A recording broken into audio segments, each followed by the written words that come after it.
Okay. I'm going to make this as coherent as possible.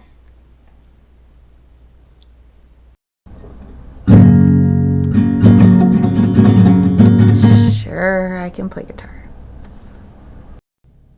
Hi, and welcome to my first YouTube book review, which is going to be of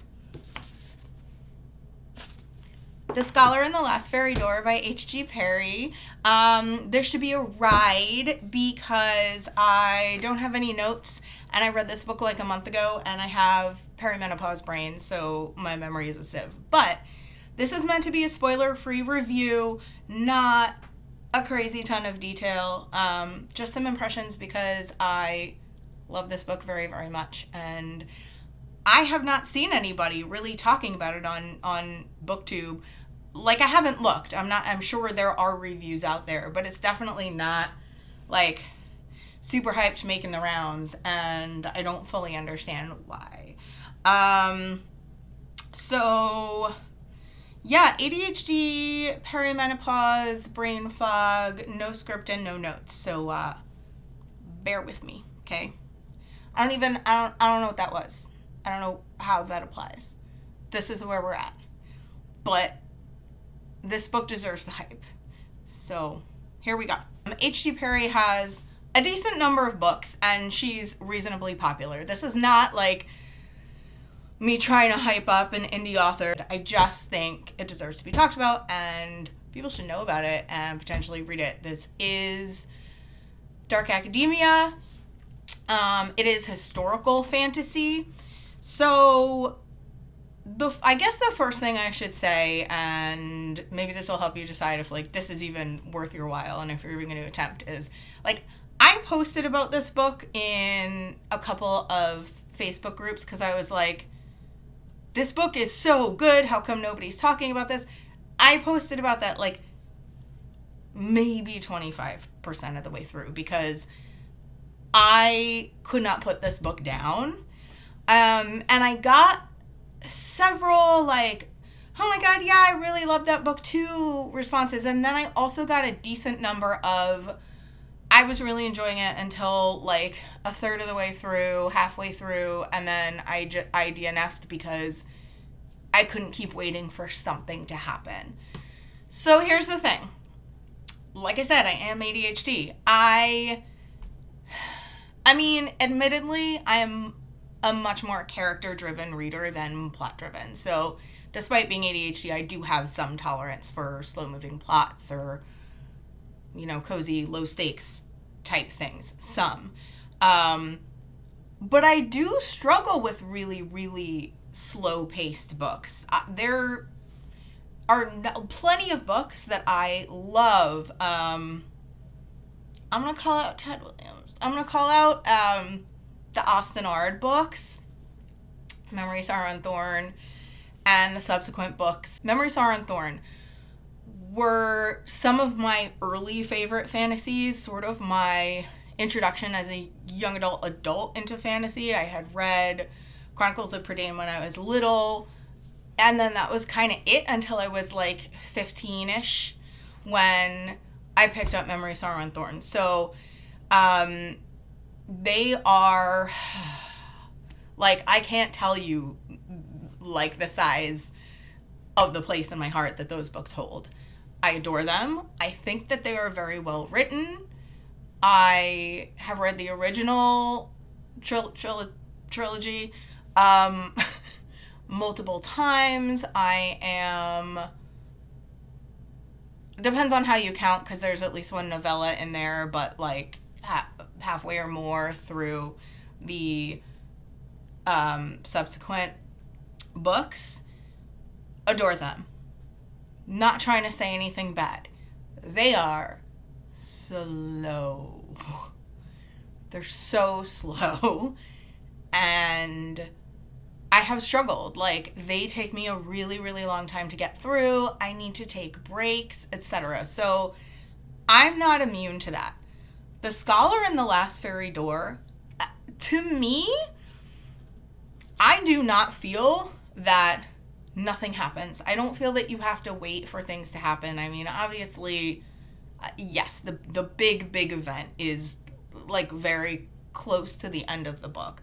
But I do feel like there are plenty of intermediate, fairly major and compelling plot points. I would call the book more than slow-paced. I feel that it has a sense of quietude, and it, for what it tackles, it is fairly unassuming. I don't know how intentional that was, and I don't know why, that it does tackle major events and very heavy themes, but it is, yeah, in a sense, it feels quieter to me than a lot of comparable books are or would be. And I think that maybe that's what a lot of people are perceiving. I'm also not trying to tell people what they think or feel. Like, maybe some people just think that it's slow. But that is my perception. That in some weird way, there are not the same level of bells and whistles to the major events that there sometimes are, or that there are in some books. I think that because it's more, I don't want to call it not plot focused, because like there is a very clear plot and big things do happen. But I think it is so focused on the characters and the themes that that's the through line, and that's more of what you pick up even during those major events, and sort of the emotional impact.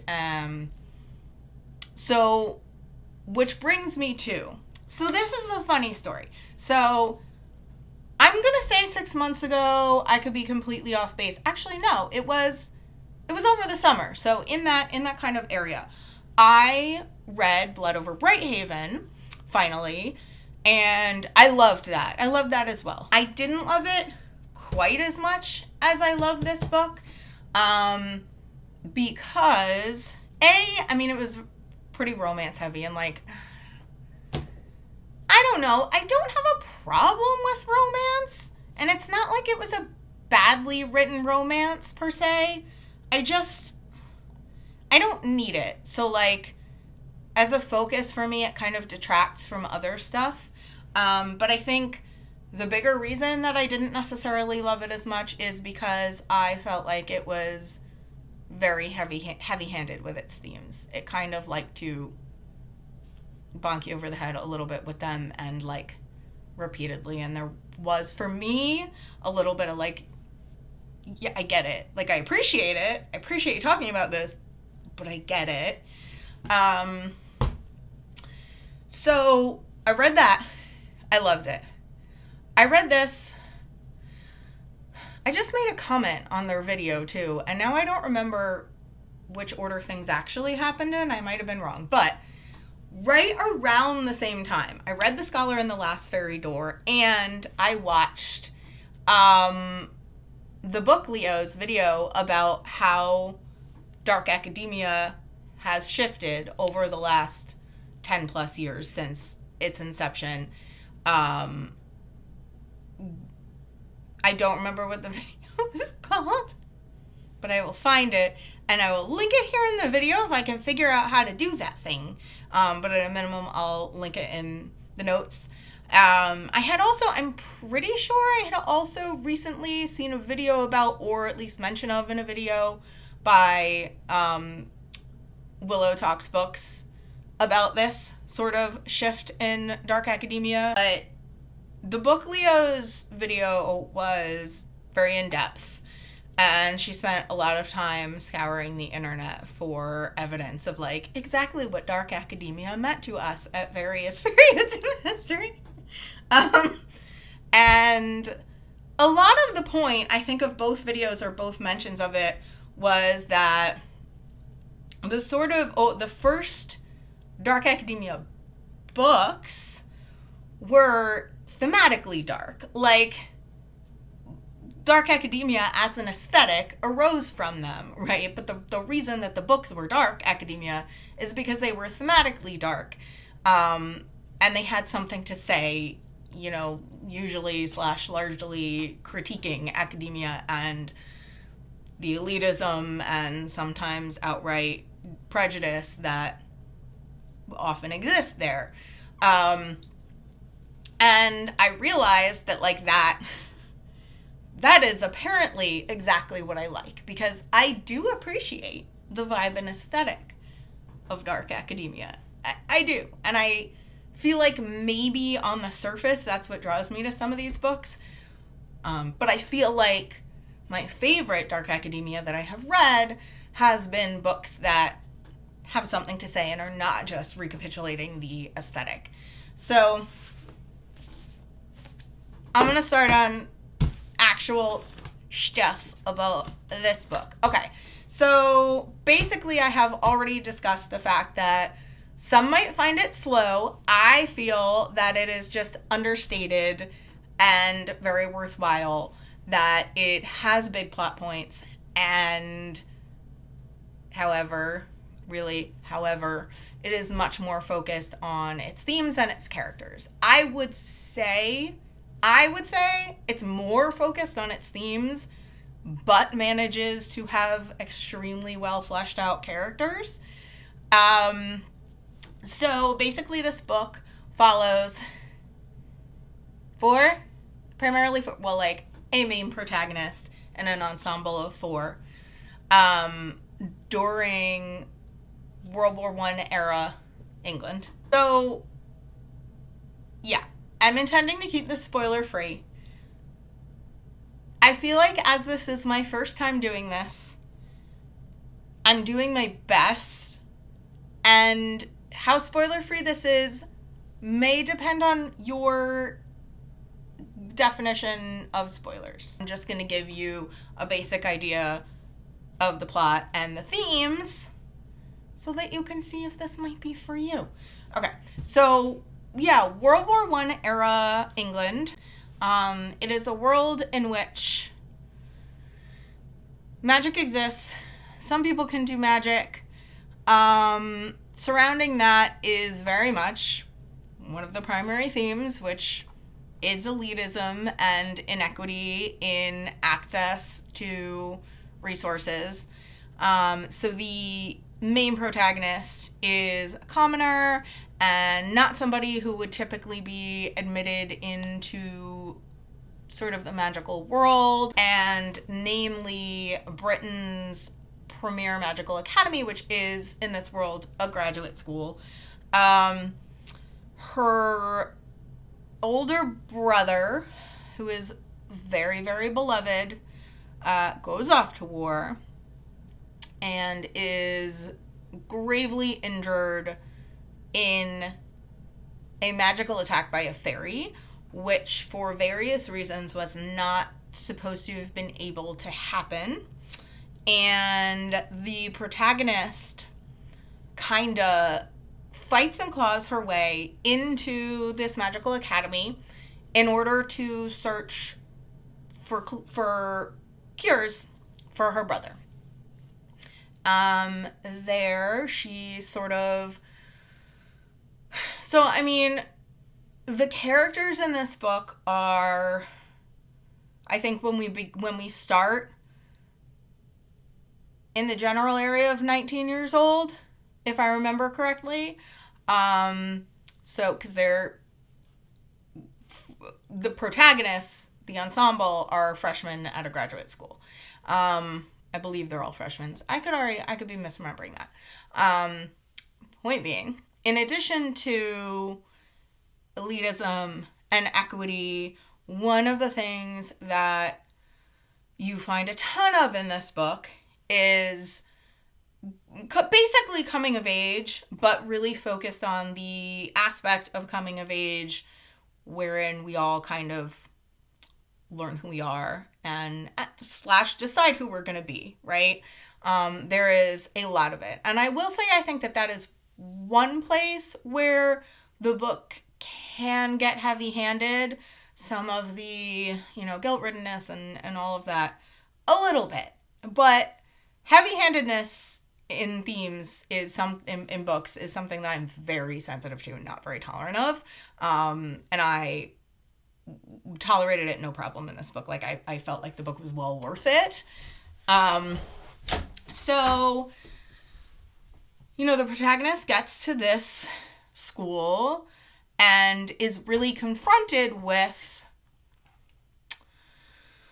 some things about herself, largely in the form of what her priorities are, what she thinks of herself, what she's willing to sacrifice. She ends up making friends with some students who are of the elite class, which is, primarily what the student body of this school is made up of, and finds herself, really striving to fit in with them. There is, we deal with a lot of ambition, and also feminist issues because, in addition to the student population at this school being primarily, really almost exclusively, this elite class, the, sort of landed gentry, basically, it is mostly men. And there are sort of some, in addition to the population there being, like, mostly men being admitted to the school to begin with, there are sort of some benefits and opportunities down the line that generally are not afforded to the women at the university, regardless of how they perform. So those are some of the themes.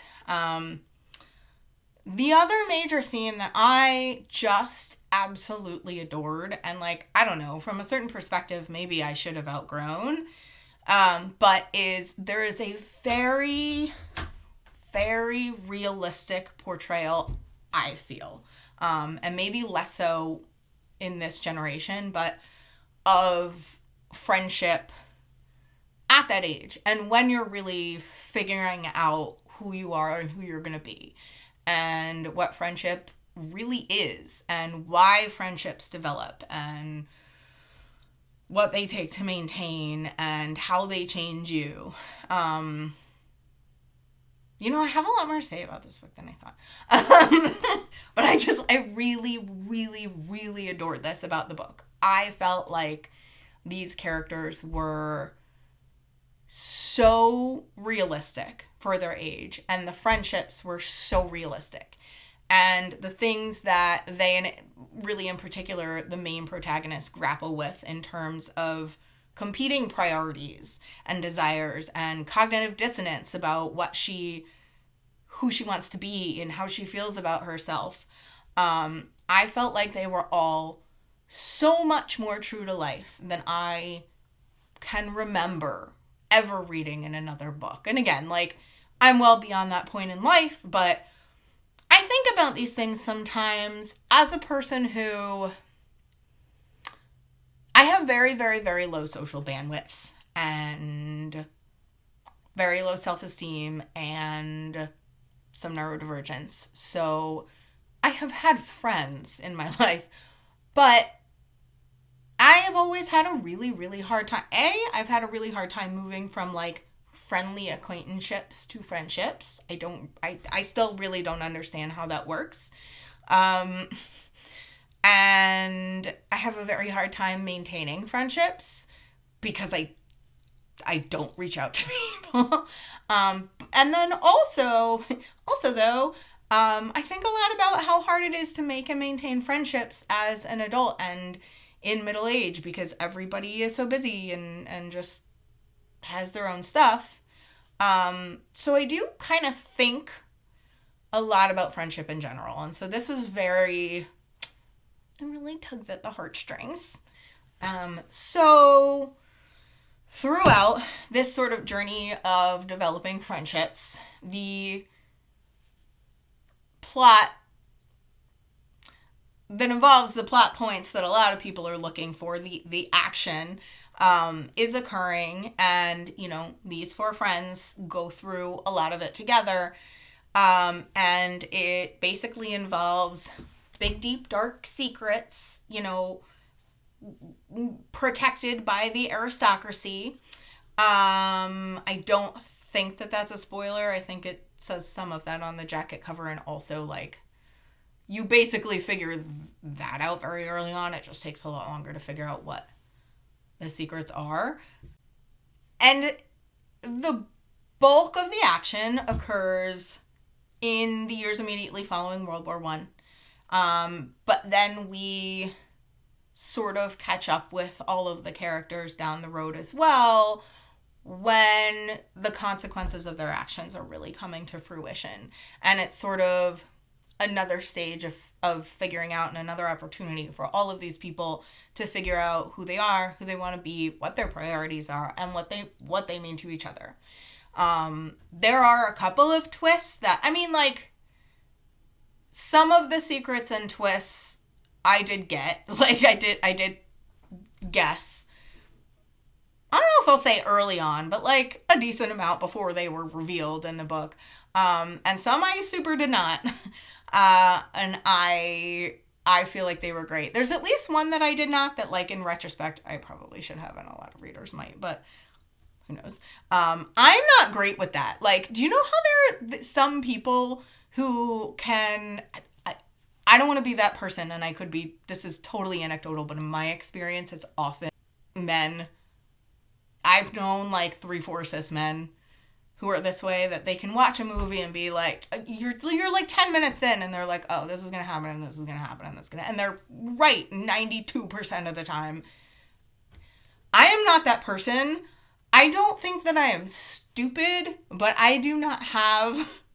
I don't know, whatever it is in people's brain that does that, I don't have it. Which is great for reading anything with twists. But, like, obviously sometimes I do get them. Like, especially when I'm reading thrillers, you know, they can be quite formulaic. Like, it's hard, honestly. I'm sure it's a huge challenge for a writer to come up with twists in a thriller that a reader can't, or is unlikely to guess, or that, you know, haven't been done 1,000 times. Anyway, there were a couple in this book that I thought were great. So those are, like, yeah, those are the themes. Those are most of the things that I loved and thought were notable about the book. The one or two things I thought were negative.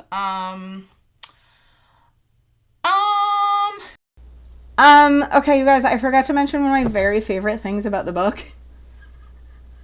This is where my brain's at these days. And, like, probably one of the main reasons that I found it so unputdownable, and that is that it is one of the most atmospheric things that I have ever read. Like, you are there. Unless you do not have the ability to envision what you're reading in your mind, which I know is the case for some people, you're there. Very autumnal vibes, of course. It's dark academia. Like, crazy autumnal vibes, but just, like, I almost want to call it visually stunning, and it's not even a visual art form. Incredible. The one other thing I will say, if I end up getting any viewers, any BIPOC viewers, or particularly viewers of the particular persuasion of the character in the book, I am curious. I'm trying to think how to say this without giving spoilers, but there's one character who I adore. I love the character very much, but I'm wondering if anyone views it as problematic, in the sense that, so, like, as far as is noted, like, as far as I could tell, this is a very white book. And, like, look, it's a white author, and, of course, as so much fantasy, it takes place in England. I know there's a lot of controversy about white authors writing people of color and straight authors writing LGBTQ people. I understand why. I am not really in a position to comment. And I don't think, either of those questions are something that have a hard and fast answer anyway. No population is a monolith, and everybody has their feelings, and that's fine. There is, to my recollection, though, one character who we know is a person of color in this book. And I am wondering if people feel like that character almost, they're not black, but if they almost fall into the like magical Negro trope. But I don't, like I said, I don't know, and I'm just curious to get people's thoughts.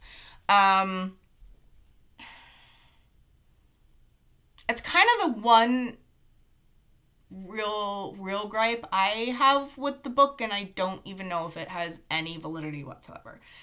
So that's it. Those are basically my thoughts. I read this book and immediately went to Abe Books, which is my favorite online platform for ordering used books, and ordered 2 of H.G. Parry's other books because I was like, I need more of this vibe. I mean, of course, because I'm me, by the time they arrived, I was not in the mood for them, and I am currently reading 8 books, none of which are either of those. So, yeah.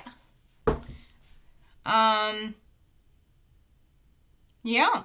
So, okay, here's the other thing. And this, like, almost never happens to me, but I read this, and I was like, I need an adaptation, and I want to do a fan casting right now and right away and right now.